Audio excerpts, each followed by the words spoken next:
আচ্ছা, তো ঠিক আছে। আজকে আমি যে টপিকটা নিয়ে তোমাদের সামনে এসেছি বা আজকে আমি যে টপিক ডিসকাস করব, প্রথমে আমি তোমাদের বলে দিই যে তোমাদের আছে কি এক্সাম আছে উচ্চ মাধ্যমিক 2025।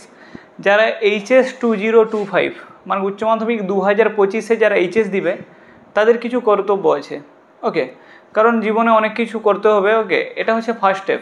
বিশেষ করে যারা এইচএস সায়েন্সে পড়ে তাদের জন্য আমি এতটুকু কথা বলে দিই যে তোমাদের যে জীবন আছে সেই জীবনের একটা ধাপ তোমরা এগিয়ে যাবে এইচএসের পর। আর এইচএসে যদি রেজাল্টটা তোমাদের খারাপ হয়ে যায় তাহলে প্রবলেমটা কী হবে বলো দেখি। তোমাদের জীবনের যে স্বপ্নগুলো ছিল না শুধু স্বপ্নই থেকে যাবে, ওগুলো পূরণ হওয়ার একটা পথ অফ হয়ে যাবে। কী বললাম বুঝতে পেরেছি? যেমন করে একটা পথ এগোচ্ছ ওই রকম একটা পথ পিছিয়ে যাবে যদি তোমাদের কি হবে, রেজাল্টটা খারাপ হয়ে যায় এই উচ্চ মাধ্যমিক সায়েন্সে। আর ফেল করে গেলে তো আরও বেশি সমস্যা আছে। এবার কিছু সাবজেক্ট আছে এরকম তোমাদের কী হচ্ছে বলো দেখি, যে তোমাদের যে কিছু সাবজেক্ট এরকম আছে যেগুলো হচ্ছে ফিজিক্স, ওকে, ম্যাথমেটিক্স, এগুলো যাদের থাকে ফিজিক্স আর ম্যাথ, এই দুটোর মধ্যে যদি একটা খারাপ হয়ে যায় না তাহলে প্রবলেম ক্রিয়েট হয়ে যায়। কারণ ফিজিক্স পরীক্ষা আগে হয়, যদি ফিজিক্সটাই খারাপ হয়ে যায় তাহলে কি মনোবল ভেঙে যায় যে ফিজিক্সের রেজাল্ট খারাপ মানে কিন্তু তোমাদের সমস্যা, ভবিষ্যতে অনেক সমস্যার সম্মুখীন হতে হবে। ওকে, তখন কী হবে, তোমাদের যে যেটা সায়েন্সের মেরুদণ্ড আমরা ফিজিক্সকে বলি, ওইটা যদি দুর্বল থাকে তাহলে কী হবে, পুরো বডি স্ট্রাকচারটাই প্রবলেমে ক্রিয়েট হবে। কী বললাম বুঝতে পেরেছো? তো তোমাদের বলে দিই যে তোমরা উচ্চ মাধ্যমিকে পড়ছো তো তোমাদের দরকার রেজাল্ট ভালো। এবার রেজাল্ট যদি ভালো না হয় তাহলে কিন্তু তোমরা এক ধাপ যেমন পিছিয়ে যাচ্ছ সেরকম ভবিষ্যতে তোমাদের স্বপ্ন থেকে দূরে থেকে যাচ্ছ। আর উচ্চ মাধ্যমিক 2025 তোমাদের হচ্ছে লাস্ট উচ্চ মাধ্যমিক, যেটা উচ্চ মাধ্যমিক হবে।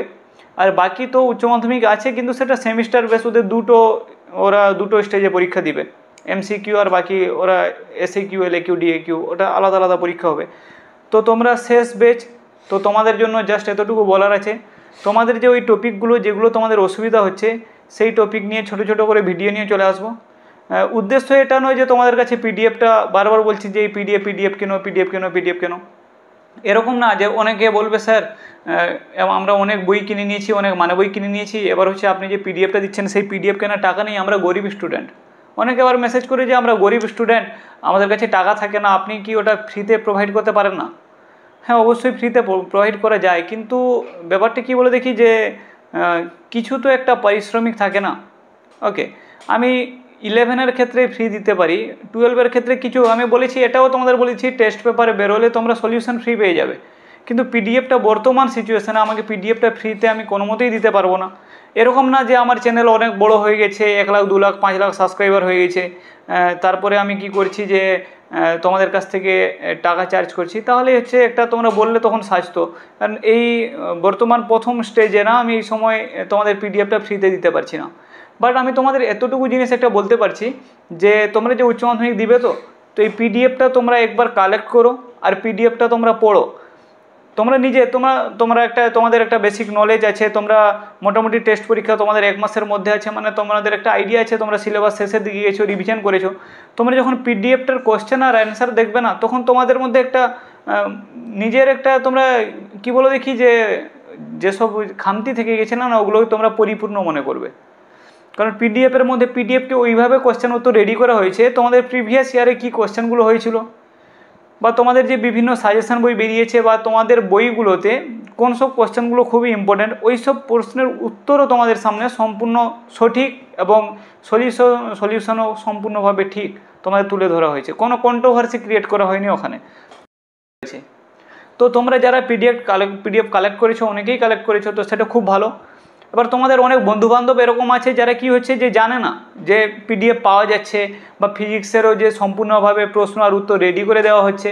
ওকে, হয়তো অতটা পুরোটা আমি টাইপ করতে পারিনি, ওকে, বা পুরোটা সম্পূর্ণভাবে পুরো একদম কম্পিউটার প্রিন্টেড করতে পারিনি, কিছু হ্যান্ড রাইটিংও আছে, ওগুলোকে তোমাদের মেনে নিতে হবে। কারণ তোমরা যদি ওইগুলোর দিকে পড়ে থাকো তাহলে তোমরা কিন্তু পিছিয়ে যাচ্ছ। তোমরা কিসে লেখা হয়েছে, কিভাবে লেখা হয়েছে, কোন অ্যাপস ব্যবহার করা হয়েছে, এগুলো তোমাদের নজরে পড়া উচিত নয়। তোমাদের যে প্রশ্নটা ঠিক আছে, উত্তরটা ঠিক আছে, আমাদের একটা সাজিয়ে দিয়েছে যে এই অধ্যায় থেকে আমাদের এইগুলো পড়তে হবে কারণ প্রিভিয়াস ইয়ারে এইগুলো এসেছিলো। ওকে, তোমাদের প্রিভিয়াস ইয়ারের সলিউশন তোমরা দেখেছো বা তোমাদের কাছে আছে যে প্রিভিয়াস ইয়ারের পিডিএফ যে 2015 থেকে 19, 20, 22 অবধি। তো তোমরা ওখানে দেখছো কোশ্চেন কীভাবে হয়েছে, তোমরা কোন অধ্যায় থেকে কতগুলো পড়বে। এইটা সবথেকে মেন কথা হচ্ছে সায়েন্সের প্রবলেম এটা যে আমরা কোন অধ্যায় থেকে কীভাবে পড়বো। আর ওই কীভাবে পড়ার জন্য তোমাদের আমি বারবার বলে দিচ্ছি যে পিডিএফটা যে বানানো হয়েছে ওই পিডিএফে কিন্তু সুন্দরভাবে বলে দেওয়া হয়েছে এই অধ্যায় থেকে এত মার্কের থাকবে আর এই কোশ্চেনগুলো খুব স্টার মার্ক। আমি পুরো গ্যারেন্টি দিয়ে বলছি তোমরা পিডিএফটা কালেক্ট করো, তোমরা টেস্ট পরীক্ষায় তোমরা ওর ফল পেয়ে যাবে। তোমাদের টেস্ট পরীক্ষায় যখন তোমরা বুঝতে পারবে যে হ্যাঁ অবশ্যই পিডিএফটা খুবই গুরুত্বপূর্ণ, তখন ফাইনালে আর তোমাদের ওই সন্দেহটা থাকবে না। যদিও সন্দেহ থাকে তোমরা ফাইনাল পরীক্ষা দিয়ে এসে চ্যানেলকে আনসাবস্ক্রাইব করে দিও। ওকে, এতটুকু বলতে পারি। আমি একবারও বলিনি কখনো যে আমার চ্যানেলকে সাবস্ক্রাইব করে যাও, সাবস্ক্রাইব করো, শেয়ার করো, সাবস্ক্রাইব করো, লাইক করো, কমেন্ট করো, এগুলো কিছু না। ওকে, পড়াশোনার মাঝে এগুলো আসে না। আমি তোমাদের বলে দিচ্ছি আমার একটা উদ্দেশ্য আছে যে ফিজিক্স কেমিস্ট্রি বায়োলজি আমাদের যে WBCHSC বোর্ড আছে যে অনেকটা হাইফাইও না, আর এরকম না যে আমাদের বোর্ড CBSE থেকে পিছিয়ে আছে বা ইংলিশ মিডিয়াম থেকে আমাদের বেঙ্গলি বোর্ড অনেকটা পিছিয়ে আছে, এরকম কিছু না। জীবনে চলার পথে কিন্তু এই ওয়েস্ট বেঙ্গল বোর্ডের যে বাংলা ভার্সনের বইগুলো আছে এটা খুবই ইম্পর্ট্যান্ট। ওকে, ওরকম না যে তুমি কোন ভাষায় পড়ছো, কোন বোর্ড থেকে পড়ছো, এরকম কিছু না। ওয়েস্ট বেঙ্গল বোর্ড অনেক উন্নত আছে আর সব কিছুই ঠিকঠাক আছে। কি বললাম বুঝতে পারছো তোমরা?